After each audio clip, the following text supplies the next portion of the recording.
పోలవరం నియోజకవర్గంలో ఎన్డీఏ కూటమి మండల అధ్యక్షులు ముఖ్య నాయకులతో కలిపి జీలిమిల్లి క్యాంప్ కార్యాలయంలో సమావేశం ఏర్పాటు చేసి రేపు జరిగేటువంటి ఎమ్మెల్సీ ఎలక్షన్స్ 27వ తారీఖున జరిగేటువంటి ఎమ్మెల్సీ ఎలక్షన్స్కి సంబంధించి ఏ విధంగా మనం ఎలక్షన్ క్యాంపెయిన్ చేయాలి, అలాగే ఏ విధంగా మనం రేపు పోస్టల్ బ్యాలెట్లో ఓటు వేయాలి, అలాగే ఏ విధంగా మనం గ్యాదర్ చేయాలి అనేటువంటి అంశాలు మా నాయకులతో చర్చించడం జరిగింది.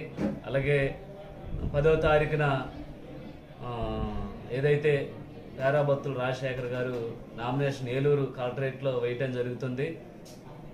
నియోజకవర్గంలో ఉన్నటువంటి ఎన్డీఏ కూటమి నాయకులందరూ కూడా భారీగా తరలి ఆయన నామినేషన్ని జయప్రదం చేయాలని కోరుకుంటున్నాం.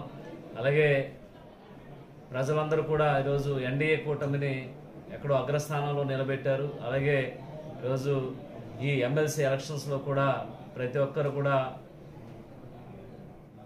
ఈ పేరాబత్తుల రాజశేఖర్ అభ్యర్థి ఎన్డీఏ కూటమి సూచించినటువంటి అభ్యర్థిని భారీ మెజార్టీతో గెలిపించాలని, అలాగే ఈరోజు ఎన్డీఏ కూటమి ఏదైతే గెలిచిన తర్వాత ఎన్నికల్లో ఇచ్చినటువంటి హామీని ఏ విధంగా నెరవేర్చుకుంటూ వెళ్తుందో ప్రజలందరూ కూడా ఈరోజు దృష్టిలో పెట్టుకుంటున్నారు. అలాగే ఎమ్మెల్సీ ఎలక్షన్స్లో కూడా ఈయన్ని గెలిపించి ఉద్యోగాలకు సంబంధించి ప్రతి ఒక్కటి న్యాయం జరగాలంటే ఈరోజు ఎన్డీఏ కూటమి అభ్యర్థే గెలుపొందాలి. కనుక ప్రతి ఒక్కరు కూడా దయ ఉంచి రాజశేఖర్ గారికి మీ అమూల్యమైన ఓటును వేసి భారీ మెజార్టీతో గెలిపించాలని ప్రతి ఒక్కరిని కూడా కోరుకుంటూ సెలవు తీసుకుంటాం.